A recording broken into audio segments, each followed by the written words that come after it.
It's yeah. So okay, welcome everyone, and so it's and delighted as well to introduce you to Laura Candiotto, who is visiting us for a couple of weeks. In fact, weeks you're here next week and this week and the next one, and you are really visitors soon. So grab her when you can. And right, so I thought I'm gonna just say something about Laura, but she does so many things that she's so hard to keep in mind. So you identify me as a philosopher of emotion, but you also address this emotion topic from like epistemological perspective, classification perspective, ethical perspectives. So let me just read from her poem page to give a bit more detail because I think they deserve to be mentioned. So she's associate professor of philosophy at the Department of Philosophy and Religious Studies of the University of Pardubice in Czech Republic. She's a member of the Center for Ethics and of the Team AI in Pardubice. She's now leading her new research project on vicious epistemic cultures, funded by the Czech Science Foundation, and she's also contributing to the project Beyond Security, working on environmental emotions and technology in the Anthropos. Her field is philosophy of emotion at the crystals of social epistemology and the ethics of knowing. She also has specific expertise in Greek philosophy, reads Greek, like in bed, especially Plato. She's interested in four in cognition, especially in activism, pragmatism, feminist epistemology, virtue and vice epistemology, the ethics of sense-making, and environmental ethics. She's increasingly working on topics in applied social epistemology and applied ethics, especially related to critical dialogue, participatory sense-making, and contemplative practices. She's also contributing to the development of an active ethics of sense-making, grounding of reference, and what disclose existential concerns and values, especially regarding environmental issues. Okay, I just also mentioned that she was Alexander von Humboldt Foundation Senior Research Fellow at the Free University of Berlin in 2019 and 21. When I met you in Edinburgh, you were a Marie Curie Fellow, you're working on your own project, Emotion First. Last time I saw you, we were at the Summer School of Contemplative Science. Well, she's an active promoter of the Mind and Life Institute, which is this organization that has been going on for a long time now, trying to foster dialogue between neuroscientists, more broadly cognitive scientists, and contemplative practitioners, meditations, religious spiritual traditions from many different angles. I don't know how you can go on this, but it's fantastic to have you. And today she's going to talk about words of participatory ethics of sentience. Thank you very much, Giovanna. Really, I'm very happy to be here. And actually, I can say that it is many years I wanted to come here to Exeter because, well, you will find the name of Giovanna very often in my slides because I remember that when I was in Edinburgh and I was working on emotions, they told me, you need to meet Giovanna. You need to meet Giovanna. She's the person with whom you need to discuss these topics. And then actually I met her and I started to read her work, etc. So this is just to say that for me it's very important to be here and I'm in that swear, but of course all the mistakes are mine, not Giovanna's, we said sometimes. But yes, you will find many references because yes, I'm working on emotions and the enactive perspective, embodied perspective, situated affectivity are my main frameworks for trying to understand the role of emotions in critical thinking, participatory sense-making, and linguistics. So today I will speak about a specific topic that has to do with sentience. And actually, this is also kind of a new topic for me that is related to what I did before, but I'm also quite curious to hear what do you think about what I'm doing now. And the main aim is developing participatory ethics of sentience. And so for doing it, sorry. Yes, I will first dive into what I call the problem of sentience. So I will explain to you what is this problem of sentience. And then my focus will be on the feeling dimensions, because sentience is understood as this capacity to feel pleasure and pain. So I would like to go to try to analyze better what does it mean to have this capacity to feel pleasure and pain, and how this relates to what is called sentient ethics. That is a prominent approach in animal ethics that has been developed by 30 years, 20 years. So Peter Singer, Tom Regan are the main proponents of this view. And I will try to challenge some of the assumptions and say that we need to revise this approach because we need a participatory ethics of sentience. And so I will tell you what it is. So I started to work on this after reading this paper by Evan Thompson titled "Could All Life Be Sentient?" So this paper came out two years ago. And actually, and then I replied to started to work and I replied to this paper with this paper, the problem of sentience, that is the one that I'm going to present today. And actually, Evan Thompson in this paper tried to understand the enactive account of life implies sentience. Sentience implies that all beings, all living beings are sentient. So he called this approach biopsychism. So he say, does the enactive conception of life as a value-constituting and value-driven process imply a conception of life as sentient of value? So this is his question. So I say we have in a nutshell the continuity thesis between life and mind through sense making, because life is this process of sense making, and then we have this emergence of mind or cognition. And he says, should we also have a continuity between life and sentience? So if something is an organism, is a living being, does it mean that it's also a sentient being? So should we equate living and sentient beings?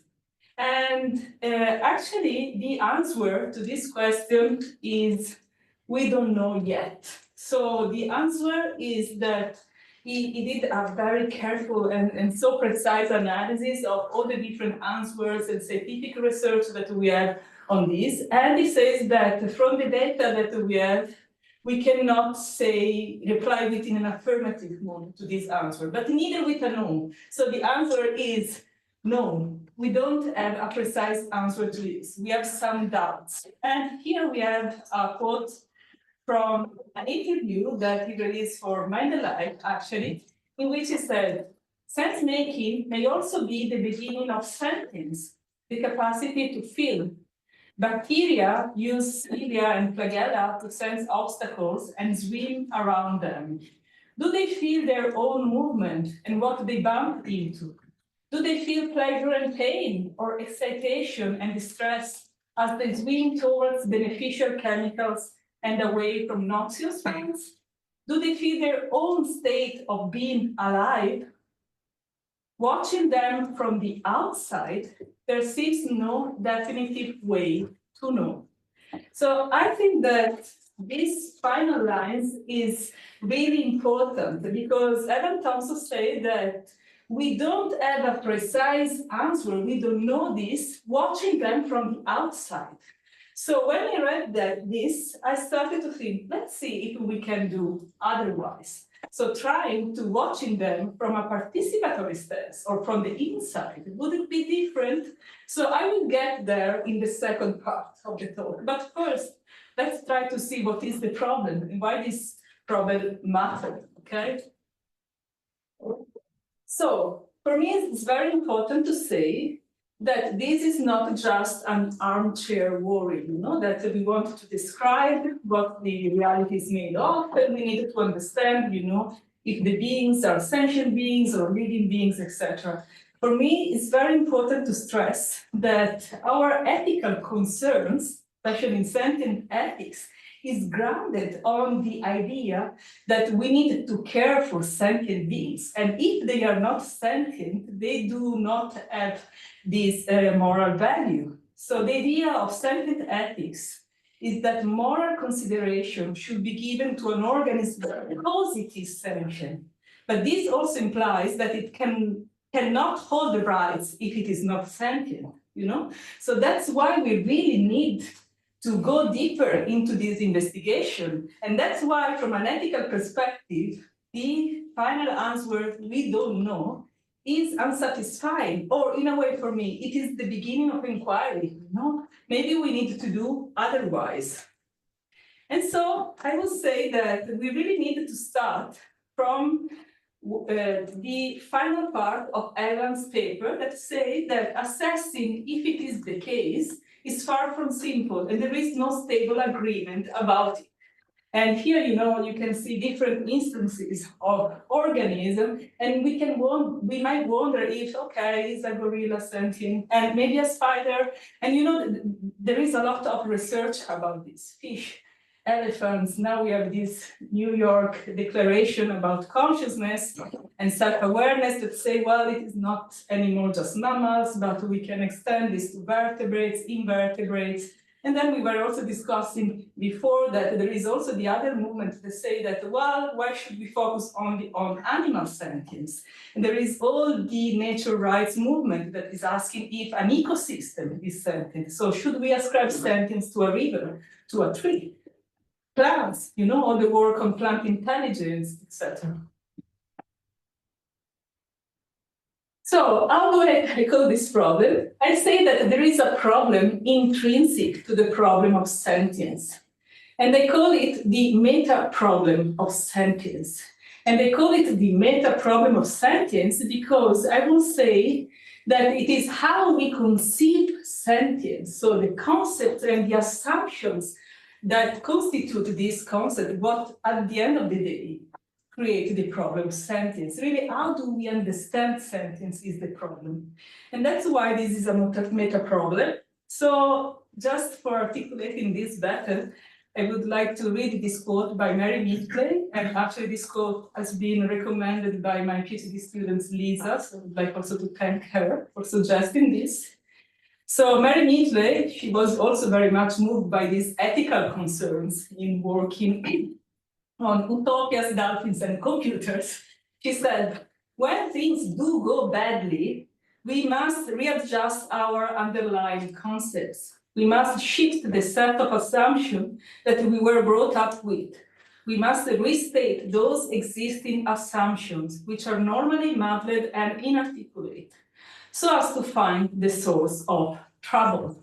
So when I read this quote, I say, okay, this is really what as philosophers we can try to do, right? So let's try to readjust our underlying concepts. In our cases, let's try to readjust our concept of sentience. And let's see if the problem of sentience comes from there. And so I want also to stress that here we are still in the introduction part, that this meta-problem of sentience is a meta-ethical problem. So I'm saying this because I wanted to at least try to narrow down a bit the scope of my presentation, because, you know, sentience is really a topic that is discussed mostly in the scientific debate, you know, and biologists, ethologists, I am a philosopher, you know, so I try also to read some of these sources and be informed by that. But for me, really is the point of how this informed sentient ethics. And so what are the consequences to our behavior towards animal and nature, you know? So that's why I take this as a meta-ethical problem. And this also, remember what I told you before about, you know, that only if an organism is acknowledged as a sentient being, this can hold moral rights, moral value. So this says a lot about the implication, the practical implication of this problem, because it is really how we assess sentience that make then this judgment over the organism. So the point is really about how we conceive sentience and how this conditions the assessment of sentience. So this might have also some implication to the scientific practice in the labs in working with sentience, but I would be very curious to speak with some scientists about this, but I'm not going to this now. But just for having an idea, here I just provide a summary on how sentience might be assessed in a scientific context. So there are these 4 criteria in order to say, okay, this organism is sentient. So we needed to find a kind of neurological complexity. So of course, the central nervous system is the best candidate. But now, the research expanded a bit. And so I mentioned also, vertebrate and invertebrates. So we have also nets of systems that are considered as okay for the production of cognition. But there is the idea that it is necessary to have certain structures that can support the experience of subjective states. So to be the subject of the experience. Then the second one is the behavioral evidence. And so with tests like, inducing pain to a mice or a rat to see how it replies to this. He or she replies, that use another pronoun that they prefer. So for avoiding harm, making choices, expressing discomfort, etc. And then there are also these other 2 conditions that are more related to intelligence, I would say. So communication skills and problem-solving skills. So try to avoid pain, so moving the box, going somewhere else, and also maybe communicate to the other friends or peers in the case to say, oh, well, try to escape because there is a source of pain, something like that. This could be like an evidence that this organism is sentient. But of course, there are a lot of questions around it. And really the debate is so rich. So the question is, how low can we go in extending sentience to other species? Here is interesting. I'm not discussing this, but there is, this idea of hierarchy of organisms. Some are more complex than others. And the point is, okay, we can start from humans, then mammals, and how low can we go in terms of, the simplicity of the organisms that can still have sentience? Then there is a point regarding to similarity or difference. So I read that usually mice and rats are used because they are more similar to us than others, but how could we ascribe sentience to very different beings? And in this regard, there are more critical approaches that say that, well, for different organisms, we need also different criteria, the typical mirror test, that use a lot the visual recognition, also with elephants, they put the stick, etc. Seems that certain organisms are not really interested in this one point, or others, take dogs, our beloved dogs, they do not really use the visual dimension so much. And so doing this test with a stick that requires visual intelligence, seems that the problem is in the test, not the problem of a dog of not being sentient. So here there is debate about adding different criteria for different species, or there are other authors that say, oh, well, maybe sentience comes with grades. So we cannot just say, this organism is sentient and this organism is not. So higher level sentience or lower level sentience. And then, of course, there is an interesting debate also about organisms that without a brain, if they can be sentient, like algae, fungi, if they can display certain kind of sentience. Okay, so now let's leave the more scientific dimension and go deeper into the ethical one. That is my main concern. And the starting question for Peter Singer was, can they suffer? And this, of course, comes from Bentham and the utilitarian tradition in philosophy. So the point is considering if this reducing suffering, so this was the main aim of an ethical concern toward animal. And in order to do that, you need to assess if the organism in question is capable of suffering, right? And so for Peter Singer, says that the ability to suffer is the crucial characteristic that gives a being the right to equal consideration of interest. So here we have really this utilitarian calculus about the interest for having a decent life. And Tom Regan, that was more in the rights literature, say that, you know, a sentient being is a subject of a life. So having the ability of having a richer and complex inner life. So here we see that now we get in a moment to this subjective dimension that seems to be crucial for sentience. So this feeling of being the subject of the experience of pain and suffering and pleasure. Well, here they're speaking only about pain, but of course it is about pleasure and pain. So not just a mere reactive behaviors to stimuli, but feeling that this pain is upon me. Okay, so I would say that, in this paper, I try to analyze and discuss the different criteria that are used for assessing if an organism is sentient or not.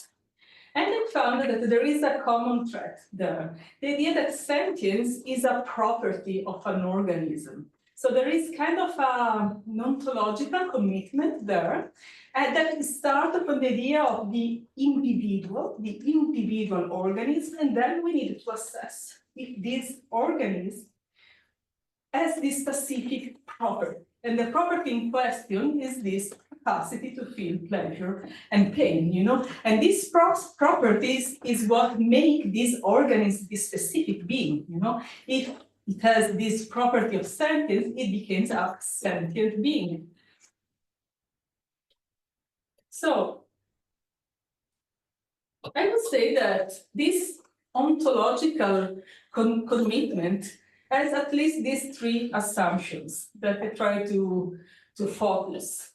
The first one having this starting point from the individuals. So an organism is an individual that possesses certain properties or not. Then the second one, in describing, especially in this sentient ethics literature, sentience is really described starting from the human experience. And the idea is extending this experience, this capacity of feeling pleasure and pain to non-human animals. But in a way, we have this specific characteristic of an organism, the human being, that we can say that maybe is an extraordinary character of human sentience. And then what they want to do is extending this character to others. And then the third point is that sentience should be assessed from the outside. And with this, remember the quote that I read from Evan Thompson, right? And this is not only about the scientific methods, and actually there are already some more participatory scientific methods that are very, very interesting, that are ongoing, but specifically in sentient ethics. So the idea that this should be about a rational calculus about the interest of this organism. No emotions, no affective concerns there. It should be really something very neutral and objective. And so, in a way, it should be assessed from the outside. So, how to tackle this problem of sentience? First, remember this quote by Mary Mickley, challenging the assumptions. So, one of the things that they can do is try to challenge all the three, okay? And then try to perform an epistemological shift. And this is the shift towards a participatory ethics of sentience. Of course, this participatory shift comes from this criticism of this ontology that is grounded on individuals holding certain properties or not.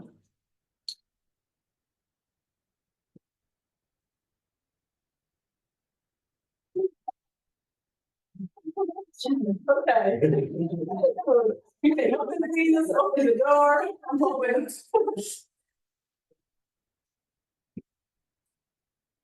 Drinking water, yes. It's talking, it's talking. Yeah, oh, here we go. Yay. Right here. Go. Okay, here are just a few examples on how we can criticize these assumptions. I'm not really going to do it today because they want to work on the ethical part, but I wanted to give some examples and I hope that we can discuss some of them. Of course, if we want to challenge this focus on individual organism, so understanding individuals as the building blocks of reality, what we can do? We can work on relational ontologies. There are already many available, So try to show how a redefinition of sentience can emerge out of these different ontologies that are not grounded on properties or constituent properties, but it's more like shared and relational qualities, etc. So this could be a way.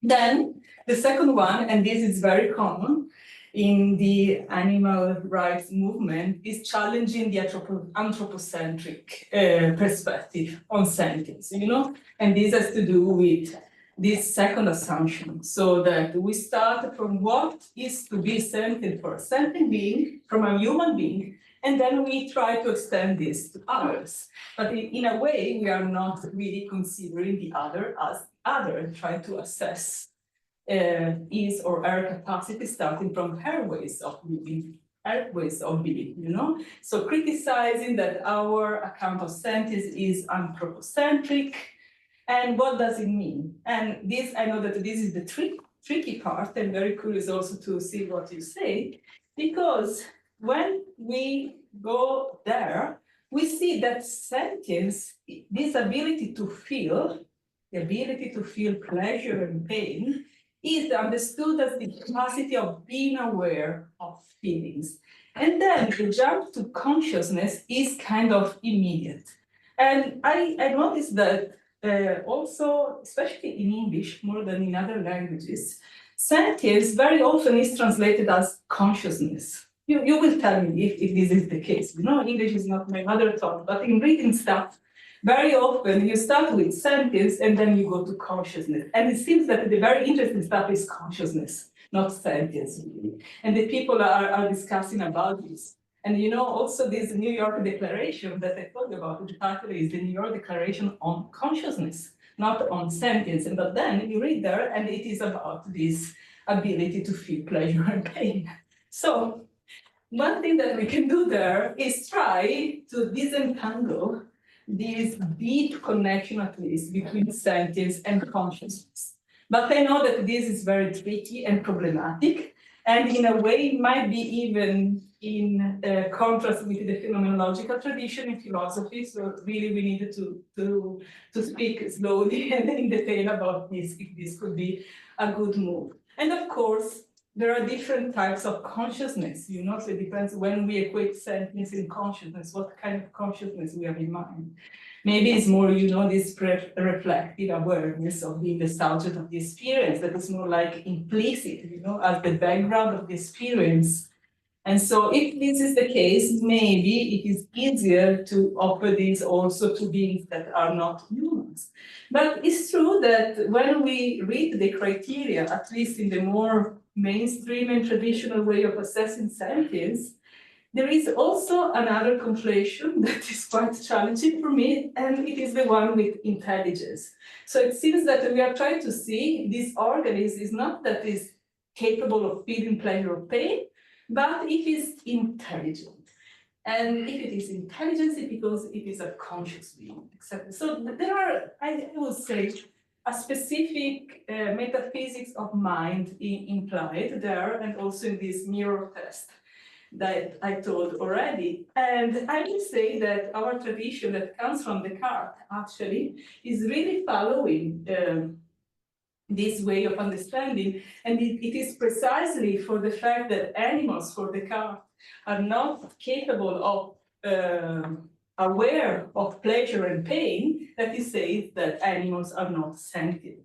So there was this identification of self-awareness and sentience. And then we have this point that I, in a way, introduced it already, that I call ethical extensionism.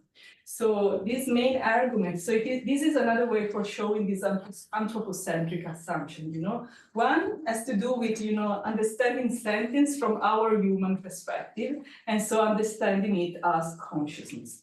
The second one, that is the one that is very strong in sentient ethics, is this idea that we need to extend, this moral value to other beings, but you start, from the human being, and then you start to enlarge the circles. It is true that Peter Singer is not doing this in a hierarchical manner, and is one of the first who criticized speciesism, so it's not anthropocentric. But what I want to challenge here is the method, how he's doing it. Is really taking one specific characteristic of a being and is asking if other beings has the same characteristic. This is what I want to challenge. So this idea that is working with identity and similarity. And I'm asking, why not search for something that is partaken, that maybe is more shared, instead of taking something specific of a being and then extending this to the others. So this question is really crucial for me, because it's the starting point of the second part, that now we go towards this participatory dimension in sentience. So my question is, how does the problem of sentience change if we do not follow the implicit ontological reasoning and its assumption? Remember, this implicit ontological reasoning was this ontology made of individuals with certain properties, and then there were certain assumptions there. And so from there we can say, how else can we understand sentience? Will we understand it otherwise? So this is my answer in a nutshell, and I try to articulate then. So I suggest approaching sentience from our experience of sentience. So the first point, it is not assessing sentience from the outside, but starting from our experience of sentience. And I would say that arguably our experience of sentience is partaking. So here really the point is really try to understand what I mean with this partaking sentience, participating in sentience.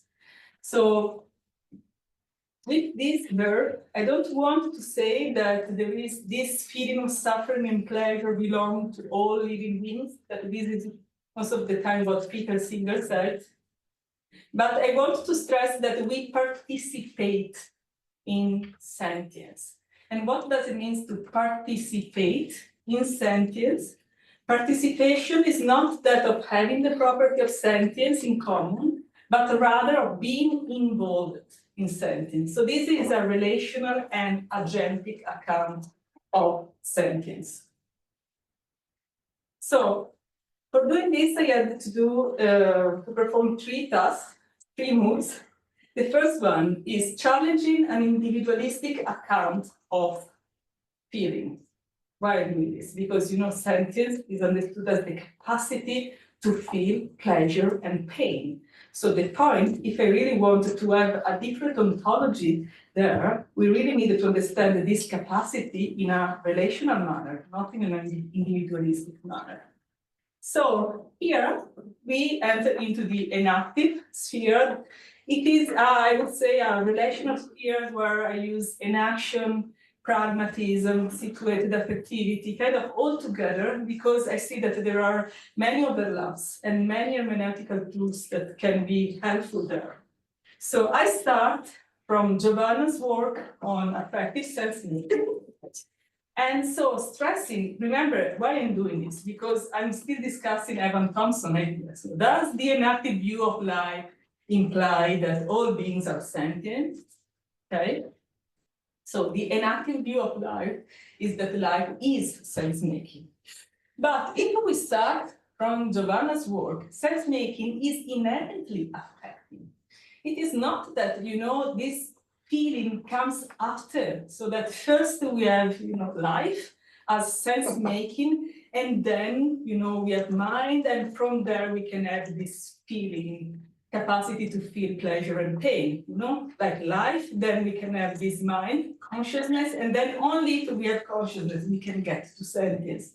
if we really start from this primordial affectivity, we see that sense-making is already effective from the beginning, right?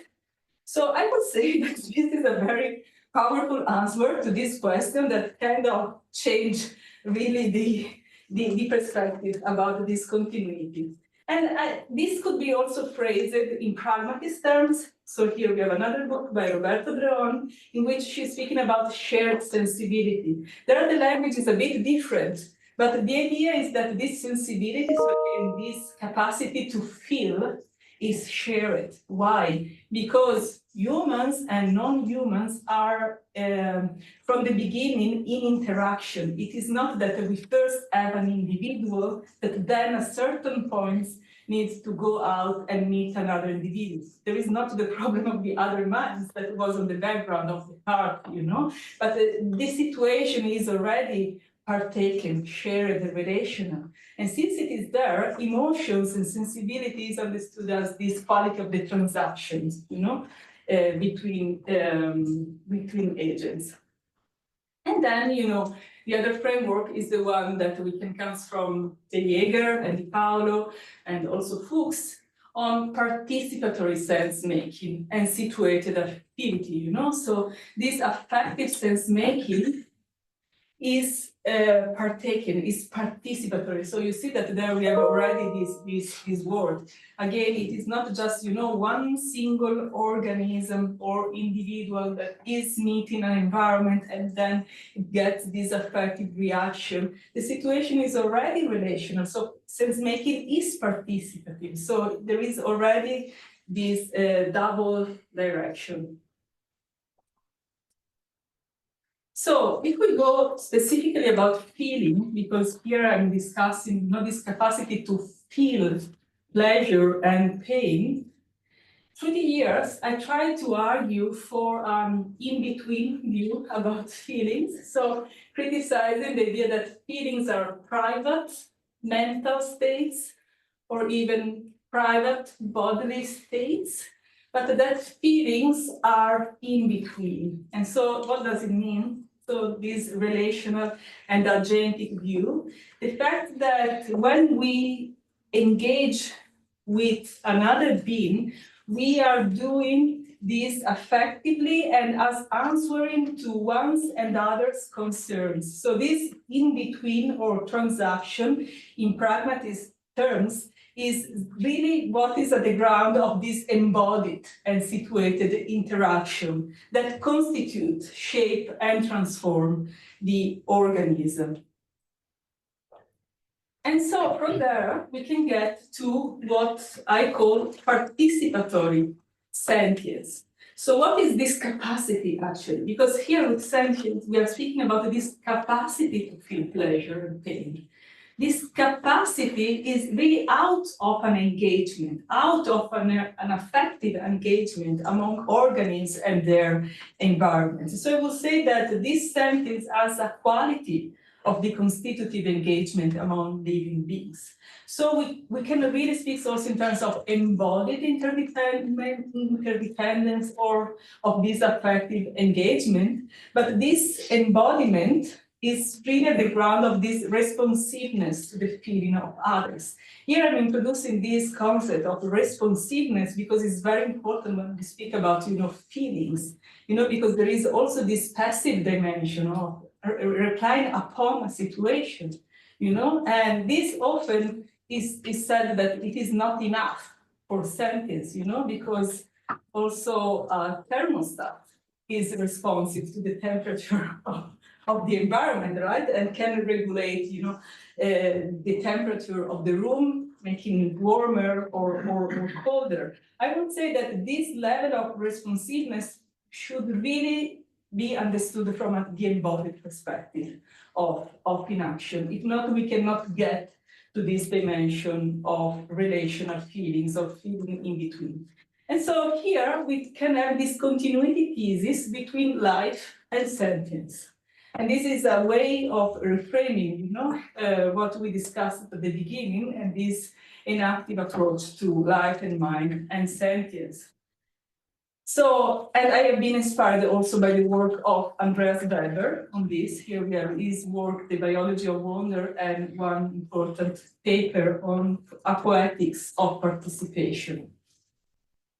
And so the idea is that instead of focusing on consciousness, on consciousness, I take sentience as the very same feeling of being alive in connection with others.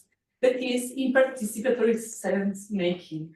So here I'm saying with other words what I said at the beginning about, this primordial affectivity, affective sense making, this shared sensibility, but I'm stressing more this dimension of aliveness. And why I'm doing this? Because I need to root this continuity thesis on life. For having sentience immediately at the beginning, because the problem for Evan Thompson was, could we move from life as sense-making to sentience as if we need a jump, a step. But I really tried to find sentience already in life, as a quality of a living beings. So there we can really, and this is still something that I'm thinking about, if we need to equate living beings and sentient beings. So if it is the same thing at the end of the day. So here we have a quote by Weber that says, only in the mirror of other life can we understand our own lives.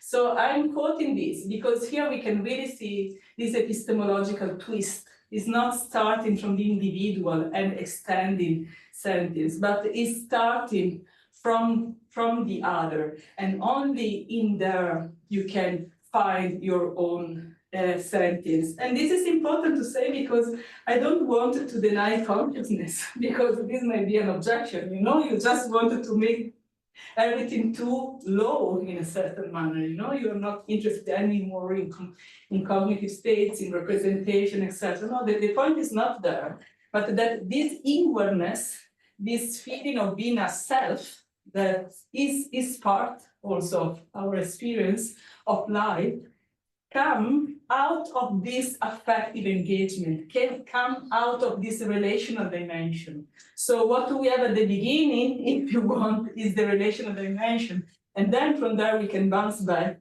and having consciousness as inwardness, as first-person experience. And remember why I'm doing this. Because very often this conscious condition is what most of the time leads humans to deny sentience to non-human living beings. So I'm doing this as a pragmatist, I would say. So I have a very practical motivation in doing all this conceptual work.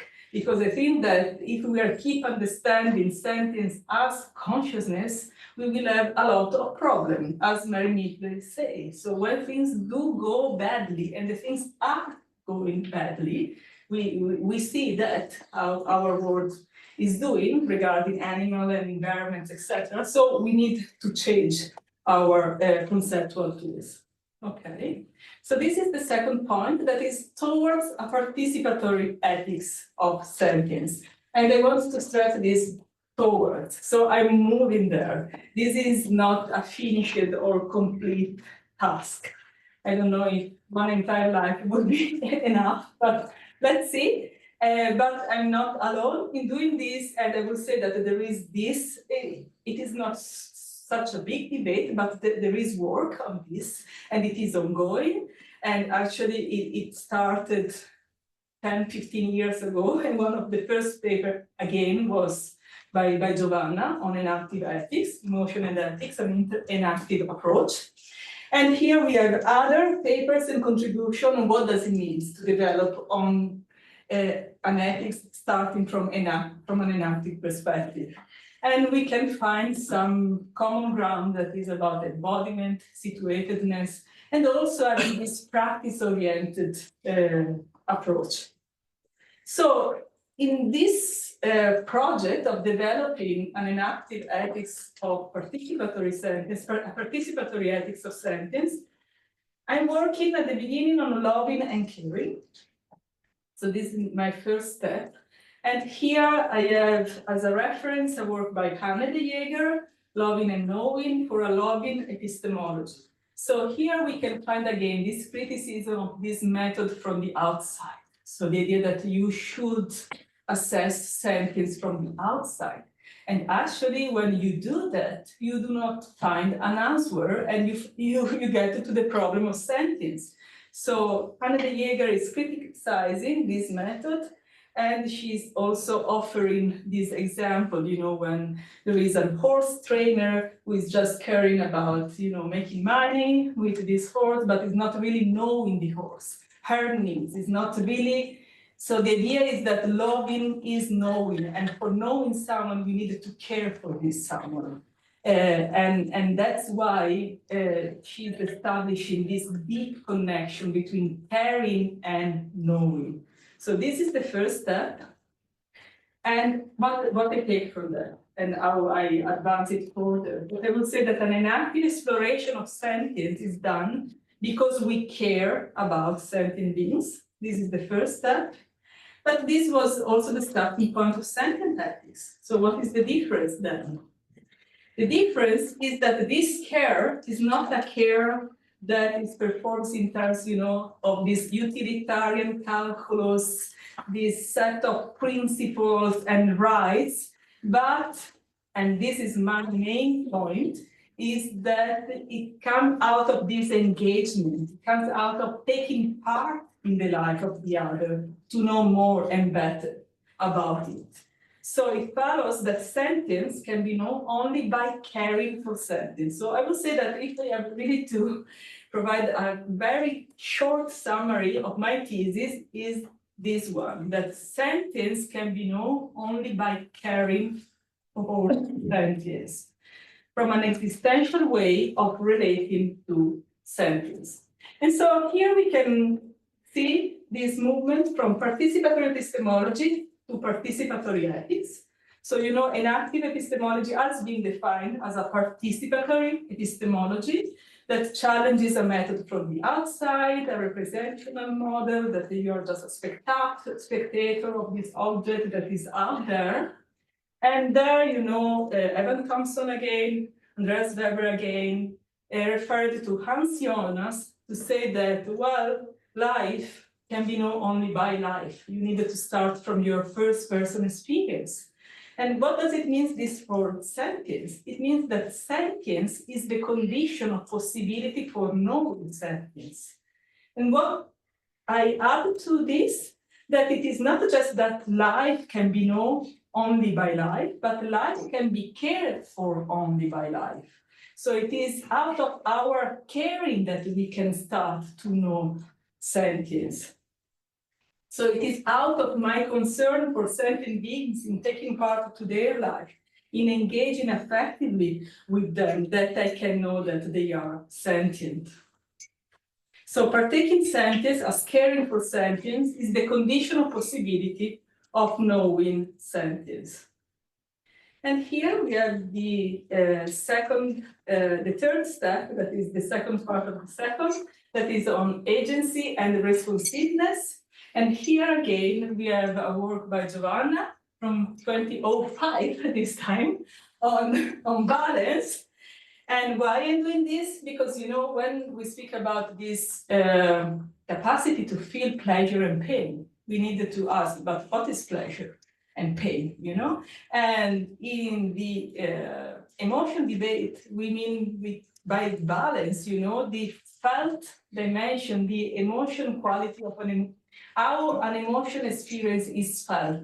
Is it painful or is it pleasurable, And so in this paper, Giovanna stresses that valence comes from the Latin word valentia, which means power or capacity. So this dimension is quite important for me, because this means that sentience, is not just a property, but it really goes deeper into this capacity of sentience, this capacity of feeling. But this capacity is already in the feeling, it is already in the pleasure and pain. So this pleasure and pain as a charge, as an invitation to do something. Here I'm following, Giovanna and applying her reasoning to sentience. So it follows that there is a power in sentience, since sentience is charged. So balance is not just pleasure and pain, but also attraction and repulsion. This is what Giovanna said. And attraction and repulsion are relational and agentics. So they are responses to an invitation from the natural and cultural environments.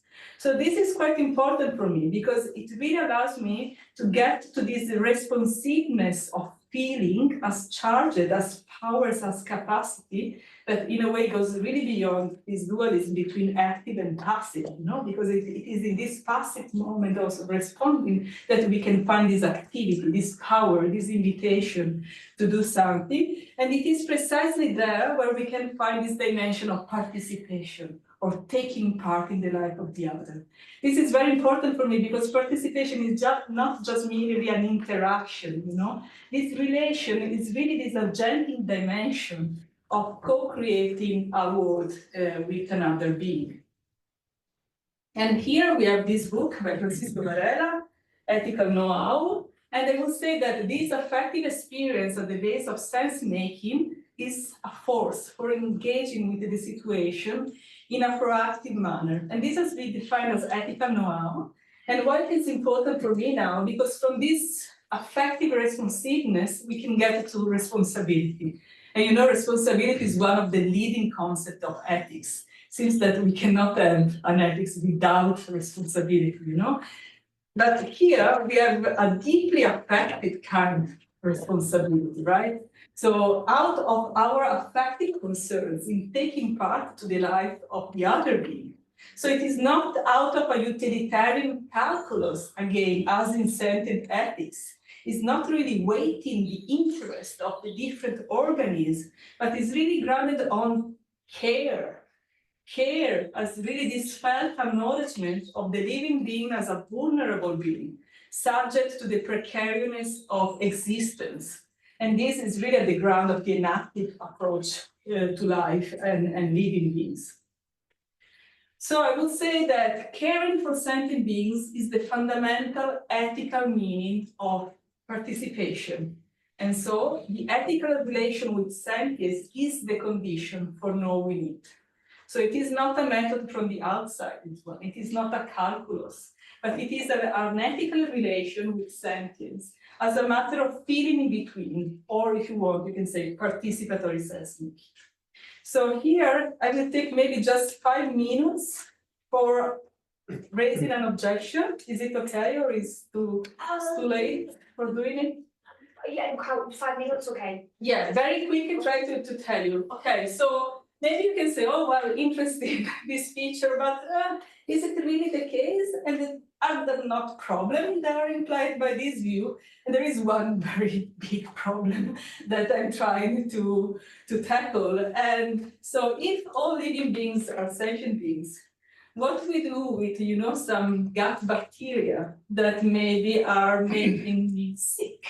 And it seems that I needed to take antibiotics for freeing myself from this gut bacteria. Where is the ethical relationship with this? Because there is kind of partaking. There is a kind of constitution and living. Actually, they are inside of me. But should I take the antibiotics? Or if I take an antibiotics, it will be immoral.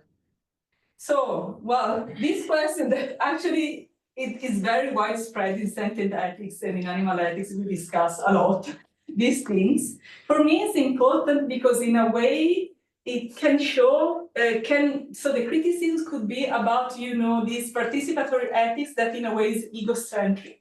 It's just grounded on my care for the beings. So it's really grounded on me, on my caring. But what is the normative dimension of caring? Why should I just care for my pet and not for the bacteria, So this is the problem. And then there are another set of questions related to this. Why do I give more value to certain living beings and not to others? Is this different of treatment ethical? Should I only care for pets and not for the other? And who is part of my sentient community? So, and I can add also other questions. So this is just a provisional answer. but we can speak about this more. I will say that we need an ethics of sense making. So a normative dimension of sense making. Sense making is not neutral for me. There are good and bad way of making sense, of the others and our relationship. So we need an ethics of this. And here we can also have a reference to Wittgenstein ethics, and here we have Cora Diamonds that say how we make sense of the other. So she said a pet is not something to eat. So it depends what we mean by pet.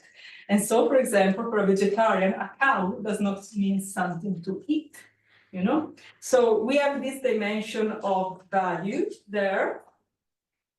But here really, and are the two final slides. These are really living doubts. I don't want to give you the impression, that I have this final answer about these new ethics and this will solve all the problems. And, as Peirce said, that, our questions emerge out of living doubts that are heartfelt, that it is important that they are heartfelt. We still need to ask these questions. And for me, the important is the one of working with also the friction and the emotional friction that could be there. Because while the case, of this bacteria, you can laugh about this, but there are also more serious ones, and the point would be not really taking that this participation is an harmonious way of living in which all the tension are solved. I really would like to stress that this kind of ethics is grounded on difference or alterity, and we really need to have this very clearly in mind. So we will always face ethical dilemmas. So the point, also when we teach ethics to our students, and we pose these ethical dilemmas, and as if we can have an answer to stop this. No, we can stay with the problem, stay with the trouble, as Donna Haraway would say was precisely about these things. But the point would not be, okay, stay with the troubles and try to find a compromise, weighted interest across species, and this is singular approach.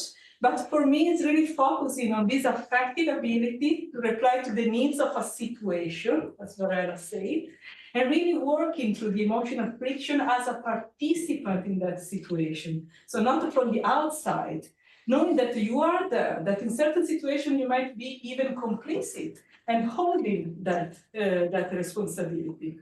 So to sum up, so this alternative understanding of sentience is through this fundamental ethical relation in protecting sentience, and this is out of this affective concern as a living force. And then, again, this is the pragmatist in me. Why do we need to do this? First, remember the problem of sentience and this meta-problem of sentience that is there. So we needed to redefine these concepts because they are creating many problems. Then I see, but this is not something that I can do, that this might have some implication to scientific practices, how, in the labs, sentience is assessed, and maybe also in developing a participatory approach to it. And third, and this is the thing that is more important for me, really trying to find an effective source for morality and for responsibility, because now we are really in an age of responsibility crisis, I would say. It seems that we cannot be responsible anymore. I can give you many examples. Here we have the case of environmental responsibility. And I would say that this approach that is really grounded on our existential concern, affective concern, can really help and support responsible environmental behaviors. Again, this could be objected and say, well, Laura, we know there is eco-anxiety, eco-grief, these emotions are not motivating at all. Actually, they may make you being sick. Actually, you are not acting upon them.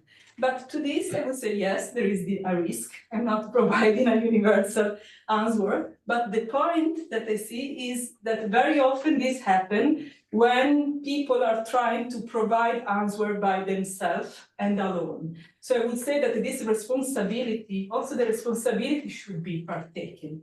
So if sentience is partaken, also responsibility is partaken. And this actually will need another word of challenging the typical assumption about responsibility that belongs to the individual, to the individual will.